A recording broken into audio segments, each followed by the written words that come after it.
الحمد لله رب العالمين والعاقبة للمتقين والصلاة والسلام على سيد الأشرف الأنبياء والمرسلين وعلى آله وأصحابه ومن دعا بدعوته ومن استنى بسنته أجمعين إلى يوم الدين.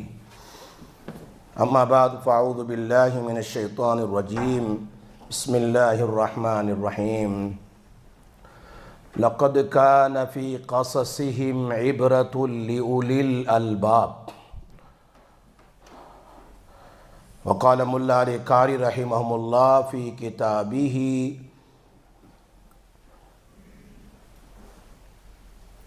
تعیشون کما تموتون وتموتون کما تبعثون.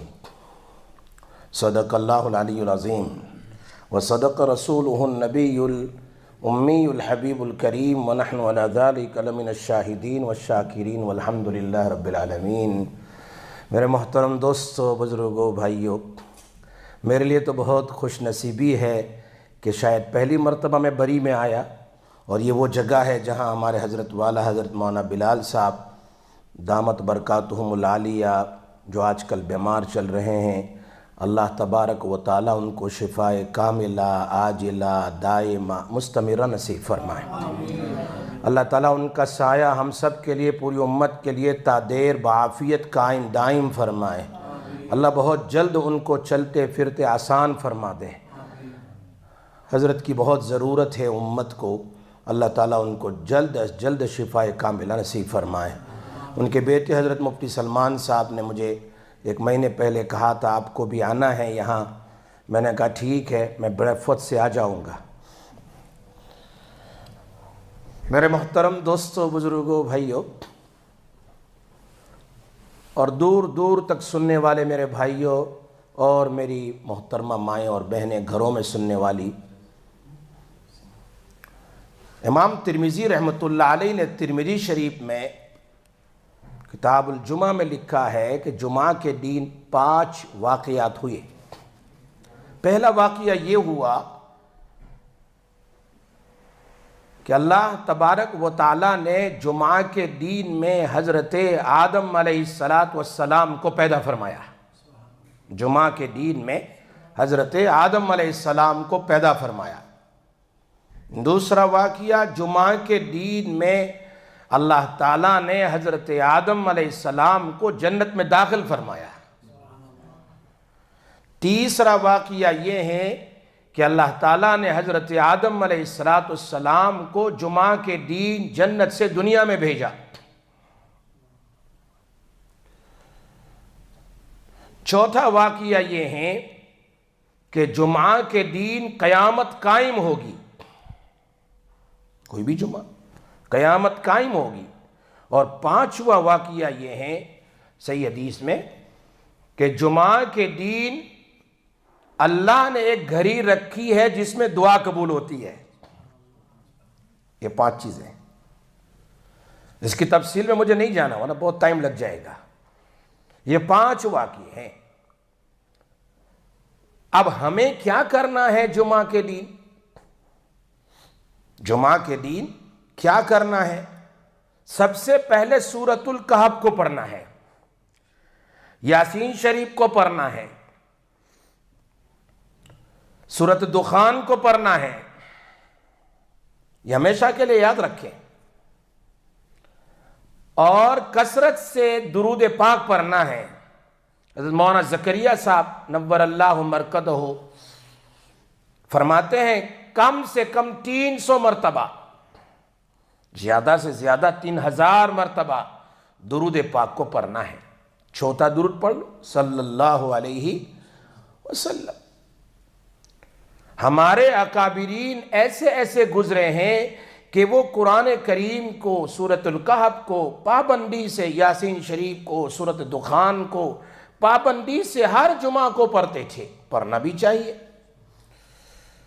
ابو بکر عیاش رحمت اللہ علیہ کے انتقال کا وقت آیا تو کہا ان کی بہن دوسری اسٹریٹ میں رہتی ہے. His sister is living nearby another street. جاؤ ان کو بلاؤ. ان کو بلایا گیا تو رونے لگی، آخری وقت ہے بھائی کا۔ فرمایا بہن رو نہیں، تیرے بھائی نے اس گھر میں 12,000 مرتبہ قرآن کریم کو ختم کیا ہے۔ 12,000 times I have completed the Quran Kareem in this house۔ مجھے امید ہے اللہ پاک میری مغفرت فرما دیں گے۔ جمعہ کی گھڑیاں دعائیں بہت قبول ہوتی ہے۔ اب وہ کون سی گھڑی ہے؟ امام شافعی رحمت اللہ علیہ فرماتے ہیں جمعہ کے دن جب امام داخل ہوتا ہے مسجد میں، جب تک سلام پھیر دیتا ہے، جمعہ کی نماز کا سلام پھیر دیتا ہے، اس درمیان میں جو دعا کی جاتی ہے، خصوصاً 2 خطبوں کے درمیان میں، اور خطبہ اور نماز کے درمیان میں تھوڑا سا ٹائم ہے، دعا قبول ہو جاتی ہے۔ لیکن امام اعظم امام ابو حنیفہ رحمت اللہ علیہ فرماتے ہیں جمعہ کے دن 10 منٹ پہلے دعا مانگو قبول ہو جاتی ہے۔ جمعہ کے دن 10 منٹ پہلے دعا مانگو قبول ہو جاتی ہے۔ یہ صرف اس امت کے لیے ہے، اس امت کے لیے۔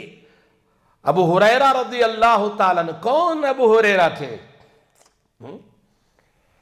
جو فرماتے ہیں ابو ہریرہ ولد مسکینا ولد یتیما، میں تو یتیم پیدا ہوا اور میں نے یتیم میں پرورش پائی ہے، اور پھر یتیمی کی حالت میں میں غلام، یعنی بالغ ہونے کے بعد مجھے غلام بنا دیا گیا بشرا بنت غزوان کا۔ اور پھر اللہ نے کیا کر دیا؟ وزنی اللہ تبارک و تعالی لبشرا بنت غزوان، اسی میری ماسٹرنی آقانی کے ساتھ ہی میرا نکاح بھی ہو گیا۔ جو عورت ان کو جن کے یہ غلام تھے اسی سے نکاح بھی ہوا۔ اور کیا کہہ رہے ہیں؟ فحمد للہ تبارک و تعالی الذی جعل الدین قواما و ابو ہریرہ اماما، تمام تعریف اس اللہ کے لیے جس نے دین کو مضبوط بنایا اور ابو ہریرہ کو امام حدیث بنایا۔ ابو ہریرہ ہے رضی اللہ تعالیٰ عنہ۔ فرماتے ہیں کہ عبداللہ ابن سلام رضی اللہ تعالیٰ عنہ سے میں نے پوچھا کیا ہر جمعہ میں دعا قبول ہوتی ہے؟ ہر جمعہ کے دن دعا قبول ہوتی ہے یا مہینے میں ایک مرتبہ؟ عبداللہ ابن سلام فرماتے ہیں نہیں، ہر جمعہ کے دن دعا قبول ہوتی ہے۔ فرمایا ابو ہریرہ رضی اللہ تعالیٰ عنہ، ابی ابن کعب رضی اللہ تعالیٰ فرماتے ہیں مہینے میں ایک بار، چلو ہم چلتے ہیں۔ ابو ہریرہ رضی اللہ تعالیٰ عنہ اور ساتھ میں عبداللہ ابن سلام پہنچے۔ کہاں پر پہنچے؟ ان کے پاس، ابی ابن کعب کے پاس۔ اور کعب کیا کہتے ہیں؟ فرمایا مہینے میں ایک مرتبہ۔ کہا تورات کھولو، فلاں جگہ دیکھو، وہاں لکھا ہے اس امت کے لیے ہر جمعہ کے دن میں مغرب سے پہلے دعا قبول ہو جاتی ہے۔ یہ اس امت کے لیے ہے، یہ صحیح حدیث ہے، جمعہ کے دن دعا قبول ہوتی کھڑی ہے۔ اس میں ہمارے امام اعظم امام ابو حنیفہ فرماتے ہیں عصر کے بعد سے لے کر مغرب سے پہلے دعا مانگو، اللہ قبول کر لیتا ہے۔ امام علی طنطاوی رحمت اللہ علیہ کی کتاب، بہت ساری کتاب لکھی ہے انہوں نے۔ امام علی طنطاوی کی ایک کتاب ہے رجال من التاریخ، اور ایک کتاب ہے قصص من التاریخ، سٹوریز ان ہسٹری۔ اس میں لکھا ہے امام علی طنطاوی نے، دمشق کے رہنے والے تھے، بہت ساری کتاب ان کی لکھی ہوئی ہے۔ انہوں نے لکھا کہ 4 آدمی مطاف میں بیٹھے ہوئے تھے، مطاف کے اندر 4 آدمی بیٹھے ہوئے تھے، اور جمعہ کا دن تھا، مغرب سے پہلے 15 منٹ باقی تھی اذان کو۔ ان چاروں نے مشورہ کیا کہ آج جمعہ کا دن ہے، مطاف میں ہے، کعبہ سامنے ہے، چلو ہم باری باری کعبہ کا غلاف پکڑ کر دعا کریں۔ کون لوگ تھے؟ عبد الملک ابن مروان تھا، بادشاہ تھا۔ عبد الملک ابن مروان بعد میں بادشاہ بنا، وہ تھا۔ عبداللہ ابن زبیر رضی اللہ تعالیٰ عنہ تھے، مصعب ابن زبیر رضی اللہ تعالیٰ عنہ تھے اور عروہ ابن الزبیر تھے. یہ سب بیٹھے ہوئے تھے. کون پہلے جائیں دعا کرے؟ مصعب ابن زبیر رضی اللہ تعالیٰ عنہ stood up and he went near the Kaaba. He held the gilab of the Kaaba. کعبہ کا گلاب پکڑ کر دعا کی، اللہ مجھے بصرہ اور کوفہ کا گورنر بنا دے. بصرہ اور کوفہ کا گورنر بنا دے. دعا مانگی. اس کے بعد عبداللہ بن الزبیر رضی اللہ تعالیٰ عنہ فرماتے ہیں میں کعبہ کے پاس گیا، میں نے دعا کی اللہ مجھے حجاز کا، مکہ مکرمہ کا، مدینہ منورہ کا اور طائف کا گورنر بنا دے. اب عبد الملک ابن مروان کہتے ہیں میں دعا کرتا ہوں. عبد الملک ابن مروان گیا، اس نے کعبہ کا گلاب پکڑ کر دعا کی کہ یہ چھوٹی چھوٹی دعا نہیں، اللہ مجھے پوری اسلامک سلطنت کا گورنر بنا دے، پوری اسلامک سلطنت کا. لیکن قربان جاؤں ان چاروں میں عروہ ابن الزبیر رضی اللہ تعالیٰ عنہ پر. عروہ ابن الزبیر رضی اللہ تعالیٰ عنہ کعبہ کے پاس گئے، انہوں نے دعا کی اللہم، کیا کہہ رہے ہیں؟ اللہم انی اسألوکا علما عاملا باریا متقیا. اے اللہ نہ مجھے کوفہ اور بصرہ کی گورنری چاہیے، نہ مجھے مکہ اور مدینہ کی گورنری چاہیے، نہ مجھے اسلامک سلطنت چاہیے، مجھے تو علم نافع عطا فرما اور اس پر عمل کرنے والا بنا اور نیکی کا کام کرنے والا بنا اور متقی میں سے بنا، نیک اور تقوی والے لوگوں میں سے مجھے بنا. یہ دعا عروہ ابن الزبیر رضی اللہ تعالیٰ عنہ نے مانگی. پھر کیا قبولیت ہوئی؟ جمعہ کا دین ہے. یہ عروہ ابن الزبیر کون ہے؟ یہ حضرت اسماء بنت ابی بکر رضی اللہ تعالیٰ عنہ کے چھوٹے بیٹے ہیں. ابو بکر صدیق رضی اللہ تعالیٰ عنہ کے نواسے ہیں، گرینڈ ہیں. بڑے عبداللہ ابن زبیر ہے، چھوٹے عروہ ہے. جب یہ پیدا ہوئے، ان کی پیدائش کب ہوئی ہے؟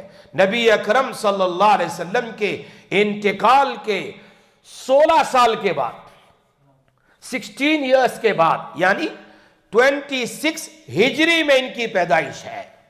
جب یہ پیدا ہوئے تو حضرت ام المومنین عائشہ رضی اللہ تعالیٰ عنہ فرماتی ہے یا اسما، یہ حضرت عائشہ اور حضرت اسما دونوں سٹیپ سسٹر ہے، ریل سسٹر نہیں ہے. اسما رضی اللہ تعالیٰ عنہ کے والدہ مکہ مکرمہ میں ابو بکر صدیق کی شادی ہوئی، لیکن وہ ایمان نہیں لائی تو پھر وہ الگ رہ گئی، مکہ ہی میں رہ گئی. اور حضرت ابو بکر صدیق رضی اللہ تعالیٰ عنہ پھر دوسرا نکاح کیا، جس سے حضرت عائشہ رضی اللہ تعالیٰ عنہ پیدا ہوئی. الگ الگ ماں ہیں، فادر ایک ہے. تو جب بچہ پیدا ہوا عروہ ابن الزبیر تو خالہ نے کہا، کون خالہ؟ ام المومنین حضرت عائشہ کہہ رہی ہے اپنی بہن سے کہ یہ بچہ مجھے دے دے، میں اس کی تربیت کروں گی، میں اس کی تربیت کروں گی، ساتھ میں اس کو تعلیم بھی دوں گی، حافظ قرآن بناؤں گی، عالم دین بناؤں گی. اسما نے فرمایا ٹھیک ہے، لے لو، لے جاؤ اور ان کی تربیت کرو. یہ ہیں خالہ. الخالۃ کالام. نبی اکرم صلی اللہ علیہ وسلم فرمایا خالہ ماں کی طرح ہے. خالہ کس کی طرح ہے؟ ماں کی طرح. ہماری افغانی زبان میں خالہ کو ماسی کہتے ہیں، ہماری گجراتی میں بھی خالہ کو کیا کہتے ہیں؟ ماسی. ماں جیسی. خالہ کیا ہوتی ہے؟ ماسی یعنی ماں جیسی. اور ماموں کا کیا مطلب ہے؟ ماموں یعنی ماں کا بھائی جس کے منہ سے ماں کی خوشبو آتی ہے.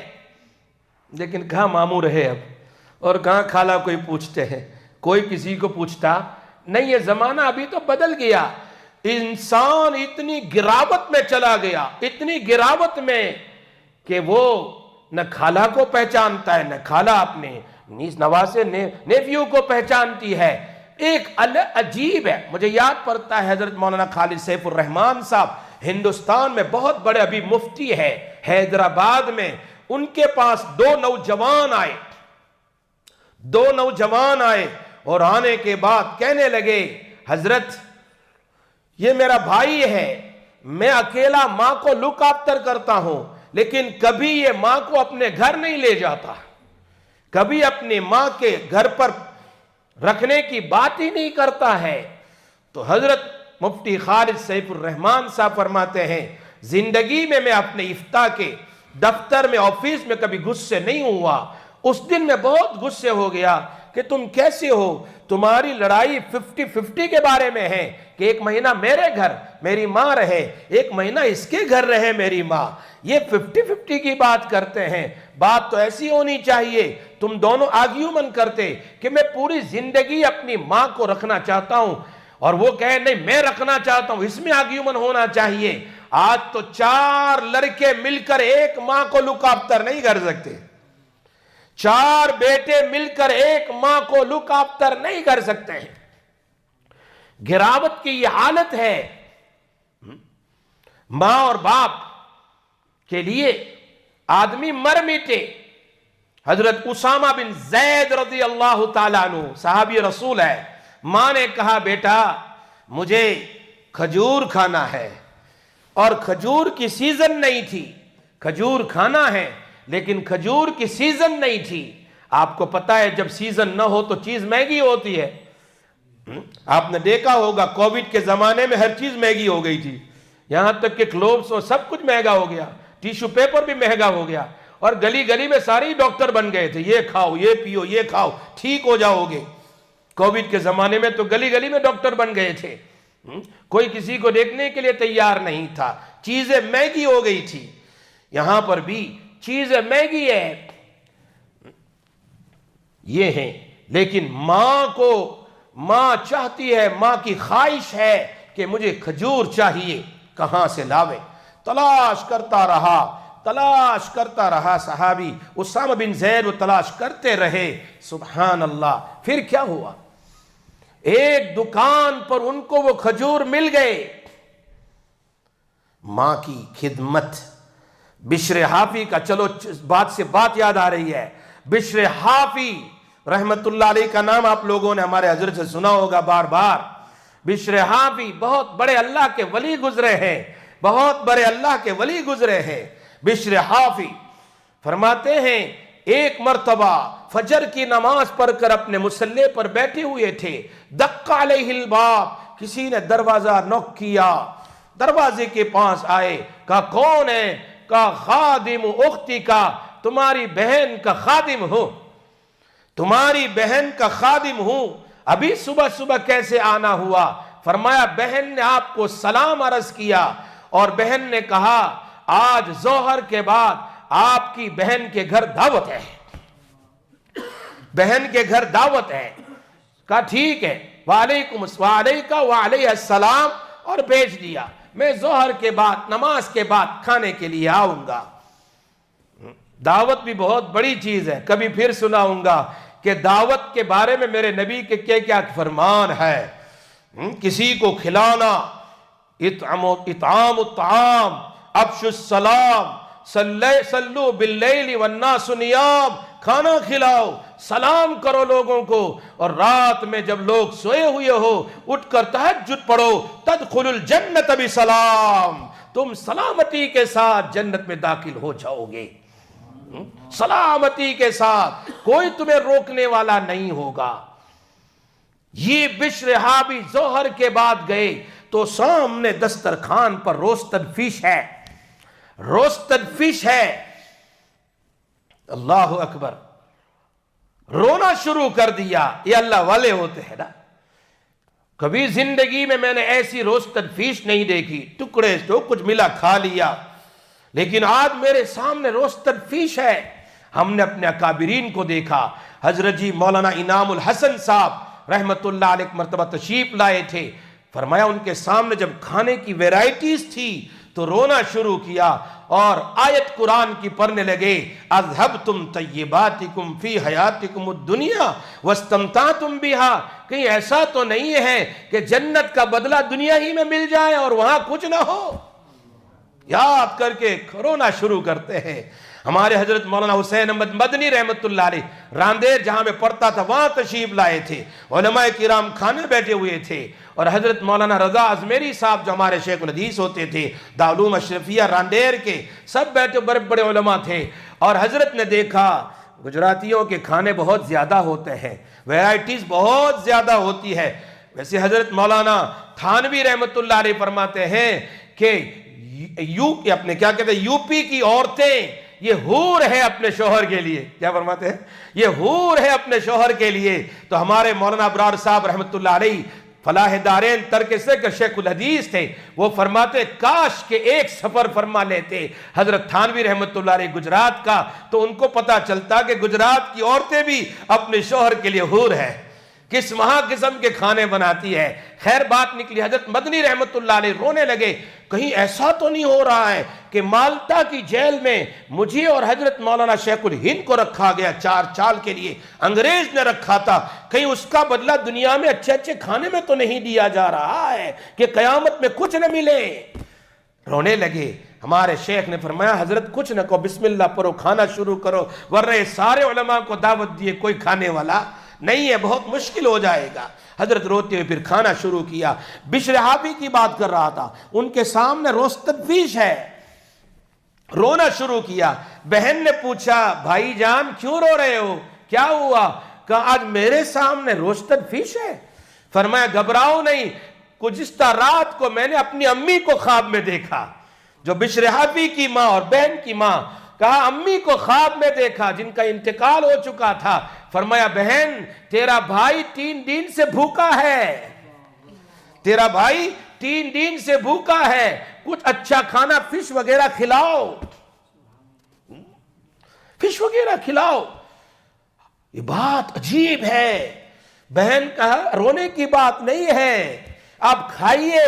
تو حضرت بشر حافی اور زیادہ رونے لگے اور کہنے لگے اللہ اللہ، میری ماں جب دنیا میں تھی تو ہر وقت مجھے یاد کیا کرتی تھی، بشر حافی یہ کھا لے، یہ کر لے، یہ کر لے۔ انتقال ہونے کے بعد بھی میری بہن کو خواب میں کہہ رہے بھائی بھوکا ہے 3 دن سے، ان کو کھلاؤ۔ یہاں علماء فرماتے ہیں ماں باپ کے انتقال کے بعد بھائیوں گناہ نہ کرو، ماں باپ کے انتقال کے بعد گناہ نہ کرو۔ ہمارے گناہوں کے بارے میں ماں باپ کو بتلایا جاتا ہے، نبی اکرم صلی اللہ علیہ وسلم کو بتلایا جاتا ہے۔ دنیا میں تھا تو غیروں نے مجھ کو ستایا، آج اپنے ہوتے ہوئے اپنوں نے مجھے ستایا۔ اللہ کے نبی یہی تو فرماتے ہوں گے جب دنیا میں تھا تو مکہ والوں نے مجھے ستایا، آج قبر میں ہوں میرے ماننے والے گناہ کر کے مجھے قبر میں ستا رہے ہیں۔ اللہ ہماری حفاظت فرمائے۔ اسامہ بن زید رضی اللہ تعالیٰ کی بات سنا رہا تھا، اگر آپ بھولے نہیں، ماں کو کھجور چاہیے تھا، ماں چاہتی ہے کھجور ملے، وہ گئے ایک دکان پر، کہیں سے مل گیا، بہت مہنگا تھا، انہوں نے کہا دے دو مجھے، انہوں نے خرید لیا۔ ساتھی نے کہا حضرت اتنا مہنگا؟ فرمایا میری والدہ نے بچپن میں مہنگی مہنگی چیز مجھے کھلائی ہے، آج کیا میری والدہ کی خواہش پر ایک مہنگی چیز نہیں کھلا سکتا؟ میں کیسا بیٹا ہوں پھر؟ یہ کون فرما رہے ہیں؟ اسامہ بن زید رضی اللہ تعالیٰ فرما رہے ہیں۔ ہمارے حضرت عروہ ابن الزبیر کی بات سنا رہا تھا آپ کو، کہیں سے کہیں آگے نکل گیا ہمیں بات میں۔ عروہ ابن الزبیر رضی اللہ تعالیٰ عنہ 26 ہجری میں پیدا ہوئے، اللہ کے نبی صلی اللہ علیہ وسلم کے انتقال کے 16 سال کے بعد، اور پھر حضرت عائشہ رضی اللہ تعالیٰ عنہ کی پرورش میں رہے، 30 سال رہے۔ حضرت عائشہ رضی اللہ تعالیٰ عنہ کا انتقال غالباً 57 ہجری میں ہے۔ 30 سال حافظ قرآن بنے، عالم دین بنے، بلکہ فقہائے 7 مدینہ میں سے بنے۔ مدینہ منورہ کے 7 بڑے بڑے مفتیان کرام تھے، اس میں سے ایک عروہ ابن الزبیر رضی اللہ تعالیٰ عنہ ہے۔ اور کیوں نہ ہو یہ خدمت جن کے پاس رہے، جن کی تربیت ملی، وہ ام المومنین حضرت عائشہ رضی اللہ تعالیٰ عنہ، جن کے پاس عورتوں میں سب سے زیادہ اللہ کے نبی کا علم موجود تھا، سب سے زیادہ ان کے پاس رہے۔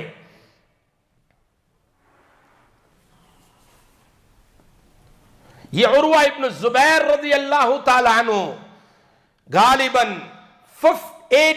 87 ہجری میں ملک بن مروان اس نے دعوت دی، پتہ چلا مدینہ منورہ میں ایک بڑے مفتی ہے، دمشق کی دعوت دی، عروہ ابن زبیر نے فرمایا میں کہیں ہالیڈے کے لیے آؤٹ آف مدینہ نہیں جاتا ہوں. فرمایا نہیں، سیر و تفریح کے لیے نہیں، ہمیں آپ کی ضرورت ہے، آپ یہاں تشریف لائیں، درس قرآن دیں، نصیحت دیں، اور اللہ کے نبی کا علم جو آپ کے پاس ہے، ام المؤمنین سے جو آپ نے سیکھا ہے، یہاں آ کر آپ دروس دیں تاکہ لوگوں کو فائدہ ہو. فرمایا ٹھیک ہے، آپ کی دعوت میں قبول کر لیتا ہوں. تشریف سفر شروع کیا، وہاں سے اپنے بیٹے کو ساتھ لیا، وہاں پہنچے، دمشق پہنچے، بادشاہ کے پاس. بادشاہ نے اپنے مہمان خانے میں عروہ ابن زبیر کو اور ان کے بیٹے کو رکھا. دوسرے دن بادشاہ نے پوچھا حضرت کوئی خواہش ہے آپ کی، کوئی سیر و تفریح کے لیے کہیں لے جاؤں؟ فرمایا نہیں. ان کا بیٹا پاس میں بیٹھا ہوا تھا، اس نے کہا کہ بادشاہ سلامت، مدینہ منورہ میں اونٹ کو سفر زیادہ کرتا رہا، آپ کے استبل میں، گراج میں آپ کے پاس اچھے اچھے گھوڑے ہیں، کیا میں آپ کے کسی ایک گھوڑے پر بیٹھ کر ذرا تفریح کر لوں؟ فرمایا ٹھیک ہے، آپ پسند کرو، بیٹھ جاؤ. گھوڑے پر بیٹھے. یہ شیخ عبد الفتاح ابو گدہ اس بات کو نقل کرتے ہیں، اور امام علی طنطاوی اپنی کتاب قصص من التاریخ میں نقل فرماتے ہیں. بیٹھ گیا، اور جب نئی نئی گاڑی سیکھتا اور یہ ایکسیلیٹر ذرا زیادہ دے دے تو کیا ہوتا ہے؟ ایکسیڈنٹ ہی ہو جاتا ہے نا. یہ پہلی بار ہارس پر بیٹھے، پہلی بار ہارس پر بیٹھے، اور ایڑی ماری اور گھوڑا ایسا بھاگا. بادشاہ کا گھوڑا تھا، بہترین گھوڑا تھا. بھاگا بھاگا بھاگا، یہ اوپر سے نیچے گرے، ایسے گرے کہ چٹان میں سر ٹکرایا اور وہیں پر انتقال ہو گیا. اب کون بتائے عروہ ابن زبیر کو کہ آپ کے بیٹے کا انتقال ہو گیا؟ بادشاہ نے کہا سب لوگ جمع ہو گئے، گھبراؤ نہیں، میں بتاؤں گا حضرت کو، سفر کر کے آئے ہیں. بادشاہ پہنچا اور حضرت کو انفارمیشن دیا کہ حضرت اس طریقے سے بچے کا انتقال ہو گیا. تو فرمایا میرا سفر تو موسیٰ علیہ السلام کا خضر علیہ السلام کے ساتھ تھا، ایسا ہی ہے، تھکا تھکایا کیا کرو. انا للہ پڑھ لیا. جب کفن ہو گیا، غسل کفن ہو گیا، دفن کرنے کی باری آئی، دفن کرنے کی باری آئی. دفن کرنے کے لیے والد صاحب بھی ساتھ میں چلے. یہ بات سنی عجیب، مجھے تمہیں آخر میں نکتہ بتانا ہے کیسے کیسے لوگ تھے. جب دفن کرنے کی باری، جب مٹی ڈالنے لگے، عروہ ابن زبیر تو جہاں قریب میں قبر کے پاس مٹی ہوتی اس میں کوئی سانپ تھا، اس سانپ نے عروہ ابن زبیر کو پیر میں کاٹ لیا. ادھر بیٹے کو دفن کر رہے ہیں اور ان کے پیر میں سانپ نے کاٹ لیا، اور وہ پوائزن اوپر شروع ہونے لگا اور اوپر چلنے لگا. فوری طور پر وہاں پر کوئی پٹی وغیرہ باندھ دی گئی اور تاکہ اوپر نہ جائیں. گھر پر آئے، تھوڑی دیر میں پیر ان کا کالا ہو گیا. ملک بن مروان سے کہا بادشاہ سلامت یہ کیا ہو رہا ہے، کوئی طبیب کو بلاؤ. سارے طبیب کو بلایا گیا. طبیب نے آ کر کہا ہم یہاں پر اور بڑی پٹی باندھ دیتے ہیں، لیکن ایک دو دن اور ہو گئے، لیکن وہ پورا پیر آہستہ آہستہ اوپر تک کالا ہونے لگا. پوائزن بہت خطرناک تھا.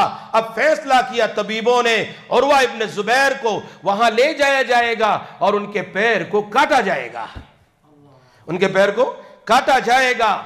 اب اس زمانے میں تھوڑے مشینری تھی وغیرہ یہ اور وہ، کیسے کاٹے؟ اب جب ان کو لے گئے، بے ہوش کرنا تھا، کیسے بے ہوش کرے؟ آج کل کی تھوڑا انجیکشن تھا، سنگا دو یا فلاں سنگا دو بے ہوش ہو جائیں. شراب کا ایک گلاس ان کے پاس لایا گیا، شراب کا ایک گلاس ان کے پاس لایا گیا. حضرت نے پوچھا اس میں کیا ہے؟ کہا شراب ہے. آپ یہ کیوں لائے ہو؟ کہا آپ پی لیں تاکہ آپ کو تھوڑی مدہوشی ہو جائے، بے ہوشی ہو جائے، اور ہم آرام سے آپ کے پیر کو کاٹ لیں. حضرت نے فرمایا جب سے میں نے قرآن کو ام المومنین حضرت عائشہ رضی اللہ تعالیٰ عنہ سے حفظ کیا ہے، تب سے لے کر آج 87 میری عمر ہو رہی ہے، آج تک میں نے گناہ کا کام اس طرح نہیں کیا ہے. آپ ایسا کرو، زندگی میں کوئی میرا ایسا دین ایسا نہیں گزرا ہے کہ دین میں 7.5 پارہ قرآن پڑھتا ہوں، اور رات میں 7.5 پارہ قرآن پڑھتا ہوں. اپروکسیمیٹلی 15 پارہ a day میں پورا کرتا ہوں. 2 دن میں قرآن ختم کرتا ہوں. تب سے لے کر آج تک ایک دن بھی ایسا نہیں گزرا کہ میں نے پورے قرآن کو 2 دن میں ختم نہیں کیا. آپ ایسا کرو، میرا پیر کاٹنا ہی چاہتے ہیں تو میں قرآن پڑھنا شروع کر رہا ہوں، میں قرآن پڑھنا شروع کرو، میرا پیر کاٹ دو. یہ کون کہہ رہے ہیں؟ عروہ ابن زبیر رضی اللہ تعالیٰ عنہ، صحابی رسول نہیں ہے، تابعی ہے، 26 ہجری میں ان کی پیدائش ہوئی ہے۔ حضرت نبی صلی اللہ علیہ وسلم کے انتقال کے 16 سال کے بعد جب پیر کاٹنا شروع کیا، جب میڈل والی ہڈی آئی نا، وہ بہت ہارڈ ہڈی ہے نیچے، اس کو زور سے انہوں نے کلاری ماری، فوراً حضرت بے ہوش ہو گئے، پراپرلی بے ہوش، انکانشس ہو گئے، اور آنکھ کھلی 7-8 گھنٹے کے بعد، ادھر پیر بھی کاٹ دیا، 7-8 گھنٹے کے بعد آنکھ کھلی۔ امام علی طنطاوی اپنی کتاب میں لکھتے ہیں یہ کیسے لوگ تھے۔ آنکھ کھلی، بادشاہ نے پوچھا طبیعت ٹھیک ہے؟ فرمایا ہاں میں ٹھیک ہوں۔ کہا آپ کا پیر ہم نے آرام سے کاٹ لیا ہے اور کپڑے میں لپیٹ کر رکھا ہے۔ فرمایا میرے پیر کی فکر مت کرو، آج 7 گھنٹے میں میرے سارے 7 پارے قرآن کے چھٹ گئے، مجھے اس کی فکر ہے، میرا قرآن چھٹ گیا، پیر کاٹنے کی فکر نہیں ہے۔ یہ ہیں بات سے بات یاد آ رہی ہے محمد ابن صالح العثیمین کی، جن کا انتقال 2001 میں ہوا ہے۔ مدینہ منورہ مسجد نبوی میں، مسجد مکہ مکرمہ میں اوپر درس دیا کرتے تھے۔ بڑی کتاب انہوں نے لکھی محمد بن صالح العثیمین۔ ان کی کتاب میں بھی عجیب بات، وقت ہے تھوڑا 5 منٹ، ان کی کتاب میں لکھا عجیب بات، محمد بن صالح عثیمین رحمہم اللہ کو، یہ بہت اللہ کے نیک بندے تھے، عجیب لوگ تھے، یہ ٹی وی پر بھی آتے تھے اور مسائل بیان فرماتے تھے لوگوں کو۔ ایک مرتبہ ایک نوجوان آیا اور آنے کے بعد کہا حضرت ایک سوال ہے آپ سے۔ فرمایا کیا سوال ہے؟ فرمایا ایک خواب کی تعبیر پوچھنی ہے۔ فرمایا یہ میرا میدان نہیں ہے، خواب کی تعبیر کا میدان محمد ابن سیرین ہے، ان کی کتابوں سے ملے گا، کسی اور سے لے لو، میرے پاس مسائل فضائل حدیث ملے گی۔ فرمایا نہیں حضرت آپ ہی کو بتانا پڑے گا، آپ ہی کو بتانا پڑے گا۔ کہا کیا خواب؟ یہ محمد ابن سیرین کی ایک اور بات ہے۔ ماں نے بلایا محمد ابن سیرین ادھر آؤ، وہ کام میں بیزی تھے، تو کہا ٹھیک ہے آ رہا ہوں۔ پھر بلایا، کہا میں آ رہا ہوں۔ جب انہیں احساس ہوا میں نے اپنی آواز کو بلند کر دی اپنی ماں کے سامنے، رفع صوتی علی امی، کیا کیا؟ آیا اور امی سے معافی مانگی اور 2 غلام آزاد کیے۔ آج میں ماں کے سامنے زور سے بولا۔ Look at our youngsters today, how much they trouble the parents, how much they disobey the parents, unbelievable۔ ابھی کچھ ہفتے پہلے ایک ماں نے مجھے بتایا کہ میری بیٹی مجھے کٹی کہہ رہی ہے۔ کبھی زمانے میں سنا ہوگا، میں کبھی سنا ہوں گا انتلد الامۃ ربتہا کی حکمت کیا ہے کہ ایک وقت آئے گا کہ وہ آکانی جو ہے، وہ بانڈی جو ہے وہ آکانی جنے گی۔ اس کی ایک تفسیر علامہ شبیر احمد عثمانی فرماتے ہیں یہاں انتلد الامۃ کہا ہے، انتلد الامۃ کہا ہے، آقا نہیں، یہ بانڈی، اس لیے کہ بیٹی کبھی ماں کی نافرمان نہیں ہوتی ہے، بیٹا نافرمان ہوتا۔ اس پر یہاں لکھا ہے حضرت نے کہ بیٹے کے پیدائش پر 2 بکرے ذبح کرو تاکہ اس کی ذرا مسچپ اور نوٹی زیادہ ہوتا ہے۔ ایک حکمت میں لکھا ہے کہ وہ اس کے لیے 2 بکرے ذبح کرو، اور لڑکی کے لیے 1 ہے، کہیں لڑکی کو یہ نہ ہو کہ ہمارے لیے 1 ہی ہے، لڑکے کے لیے 2 ہے۔ اس پر حکمت حضرت فرماتے ہیں لڑکی اپنے ماں باپ کی اتنی نافرمان نہیں ہوتی جتنا لڑکا ہوتا ہے، اور لڑکی زیادہ خدمت کرتی ہے اپنے ماں باپ کی، شادی ہونے کے بعد بھی بیماری میں بھی ماں باپ کو زیادہ لک آفٹر کرتی ہے لڑکے کے بجائے۔ تو اس پر لیکن اللہ کے نبی فرماتے ہیں قیامت کی نشانیاں ایسی ہوگی، اس وقت لڑکیاں بھی اپنی ماں کی نافرمان ہو جائے گی، ماں کی نافرمان ہو جائے گی۔ خیر یہاں انہوں نے سوال کیا کہ حضرت تعبیر کیا سوال، آپ کے کیا خواب ہے؟ کہ میں نے دیکھا ایک آدمی ننگا طواف کر رہا ہے، ننگا طواف کر رہا ہے۔ شیخ عبد الفتاح نے بھی اس بات کو نقل کیا، فرمایا بعد میں کہ یہ محمد بن عثیمین کی کتاب میں ان کا یہ واقعہ لکھا ہے، یہ کیا لکھا ہے کہ وہ طواف ننگی حالت میں کرتے ہوئے میں نے کسی کو دیکھا ہے۔ فرمایا سنو تعبیر تمہیں دیتا نہیں، لیکن اس کی تعبیر یہ ہے جس کو تم نے خواب میں دیکھا ہے اس کو جا کر بتا دو کہ اللہ نے تمہارے پچھلے سارے گناہ معاف کر دیے۔ ننگا طواف کرتے ہوئے پھر اس کے بعد حدیث بیان فرمائی کہ جو آدمی حج پڑھنے کے لیے جائیں لغو کام نہ کرے اور کوئی برائی کا کام نہ کرے، رجع کیوم ولدتہ امہ، وہ ایسا ہے جیسے آج اپنی ماں کے پیٹ سے پیدا ہوا۔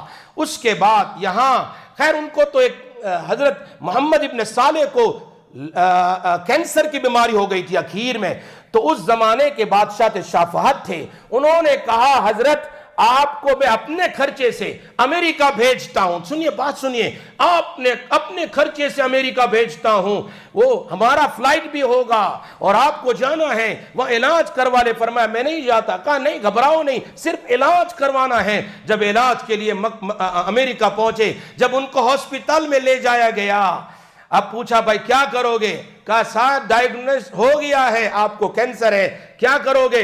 کہا کیمو تھراپی کریں گے۔ کتنی مرتبہ؟ یہ عربی بول رہے ہیں، ٹرانسلیشن اس کو کہہ رہا ہے بھائی 6 مرتبہ۔ اچھا کس طرح؟ اس میں کیا ہوگا؟ کہا کیا کیا اس کے اندر میں سائیڈ ایفیکٹ ہوگی؟ تو ڈاکٹر نے کہا بھائی تمہارے بال سب گر جائیں گے۔ کیا کہا؟ کینسر کی کیمو تھراپی تمہارے بال گر جائیں گے۔ کہا میری داڑھی کا کیا ہوگا؟ کیا کہہ رہے ہیں؟ میری داڑھی کا کیا ہوگا؟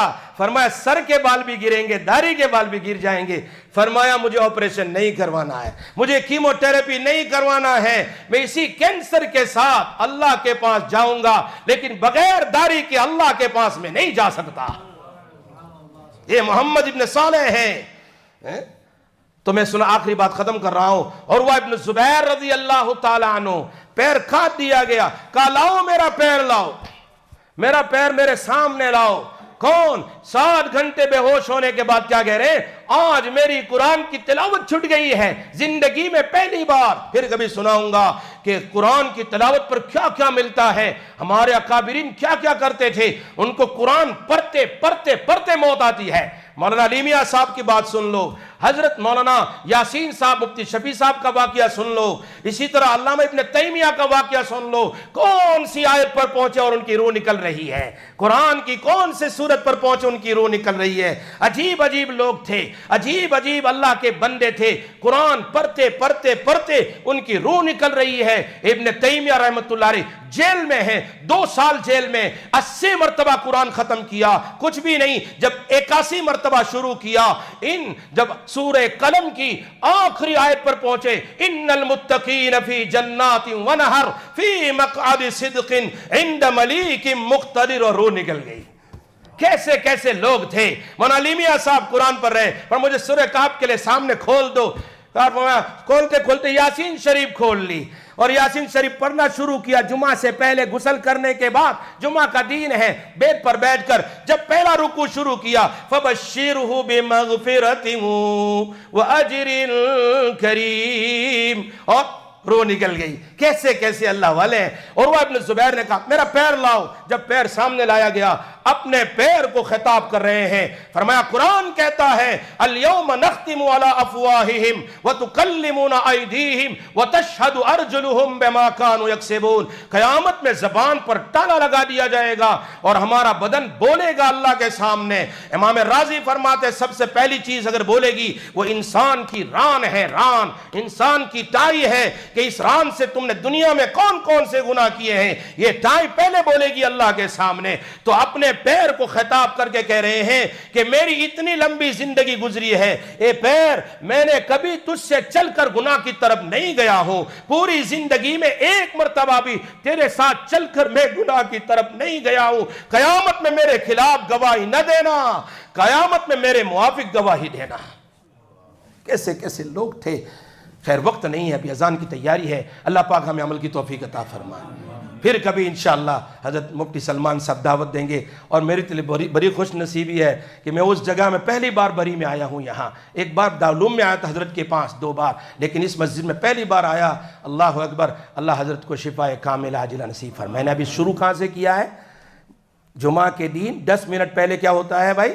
دعا قبول ہوتی ہے، تو دعا کر لو کہ اللہ تبارک و تعالی حضرت والوں کو شفا کاملہ عاجلہ نصیب فرمائے۔ دعا کر لیتے ہیں، بہت مبارک ٹائم ہے جمعہ کا۔ امام اعظم امام ابو حنیفہ فرماتے ہیں جمعہ سے پہلے، جمعہ کے دن مغرب سے پہلے دعائیں قبول ہوتی ہے۔ یا ارحم الراحمین، یا ذا الجلال والاکرام، یا حنان یا منان، یا دیان یا سلطان، یا قدیم الاحسان، یا قدیم الاحسان، اللہم لک الحمد کلہ ولک الملک کلہ وبیدک الخیر کلہ والیک یرجع الامر کلہ علانیتہ وسرہ لک الحمد انک علی کل شیء قدیر۔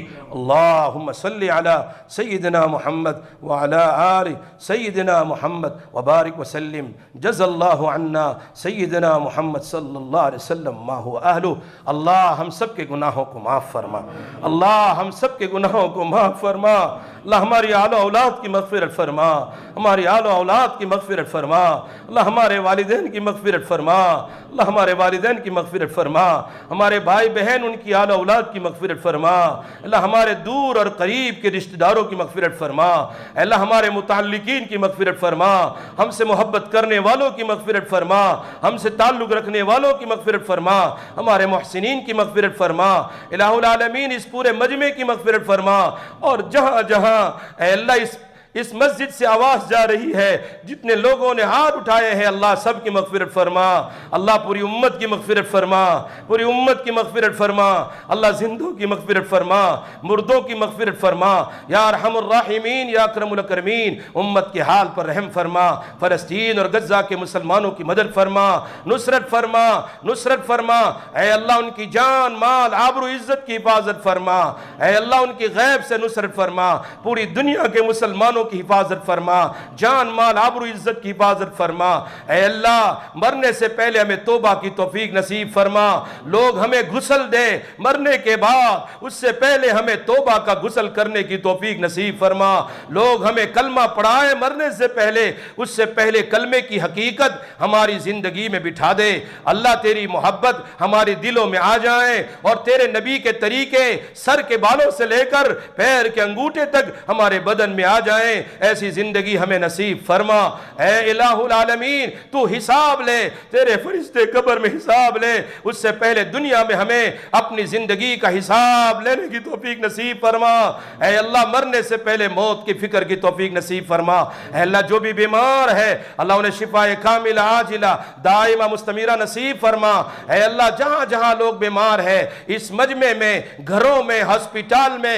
اے اللہ سب کو شفاء کاملہ عاجلہ نصیب فرما، ہمارے حضرت والا حضرت مولانا بلال صاحب دامت برکاتہم العالیہ کو اللہ تو شفاء کاملہ عاجلہ دائمہ مستمرہ نصیب فرما، حضرت کا سایہ امت کے لیے تا دیر بعافیت قائم دائم فرما، حضرت کی خدمتوں تو قبول فرما، ان کے لیے چلنا پھرنا آسان فرما، انہیں کسی کا محتاج نہ بنا، اے اللہ انہیں اللہ ان کا بڑا، اے اللہ ان کی ہمیں بڑی ضرورت ہے، الہ العالمین امت کو بڑی ضرورت ہے، اے اللہ جلد از جلد انہیں شفا عطا فرما تاکہ امت ان سے فیضیاب ہو سکے، اللہ انہیں عافیت نصیب فرما، اللہ مبارک گھڑیوں میں ہم حضرت کے لیے دعا کرتے ہیں، اللہ انہیں صحت کاملہ نصیب فرما، بہت جلد انہیں اپنے گھر واپسی نصیب فرما، الہ العالمین آئندہ بیماریوں سے حفاظت فرما، اے اللہ یا ارحم الراحمین، اے اللہ جب تک دنیا میں باقی رکھے ایمان پر باقی رکھنا، ایمان پر باقی رکھنا، ہدایت پر باقی رکھنا، اے اللہ جب ہماری موت آئے اے اللہ ہر ایک کو اپنے اپنے وقت پر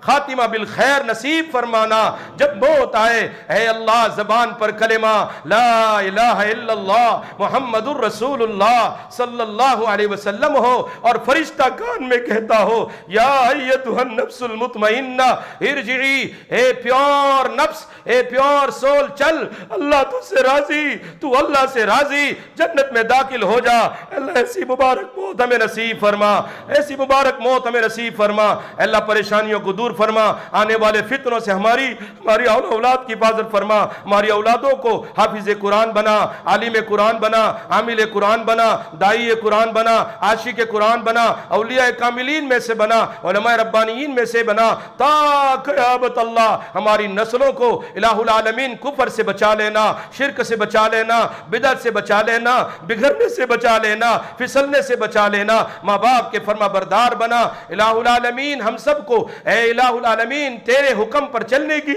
اور تیرے نبی پاک صلی اللہ علیہ وسلم کی زندگی اور سنتوں پر عمل کی توفیق نصیب فرما۔ اے اللہ قبر کے اندر آسانی پیدا کر دینا اور قیامت میں بے حساب جنت میں داخل کر دینا۔ تیرے پیارے حبیب صلی اللہ علیہ وسلم کے مبارک ہاتھوں سے حوض کوثر کا پانی، اور پانی بھی وہ جو آپ نے اپنی لبوں پر لگایا ہو، وہ پانی ہمیں نصیب کر دینا۔ اے اللہ تیرے عرش کے سائے میں جگہ دینا۔ اے اللہ جنت الفردوس عطا کرنا۔ اے اللہ جو کچھ مانگا وہ بھی عطا فرما، نہ مانگ سکے اپنے فضل و کرم سے عطا فرما۔ الہ العالمین اپنے فضل و کرم سے ان آمین کہنے والے ان کی آمین کے ساتھ میری آمین کو ملا کر ہماری دعا اور توبہ کو اے اللہ تو اپنے فضل و کرم سے قبول فرما لے۔ وصلی اللہ تعالی علی سیدنا محمد وآلہ وصحبہ اجمعین برحمتک یا ارحم الراحمین۔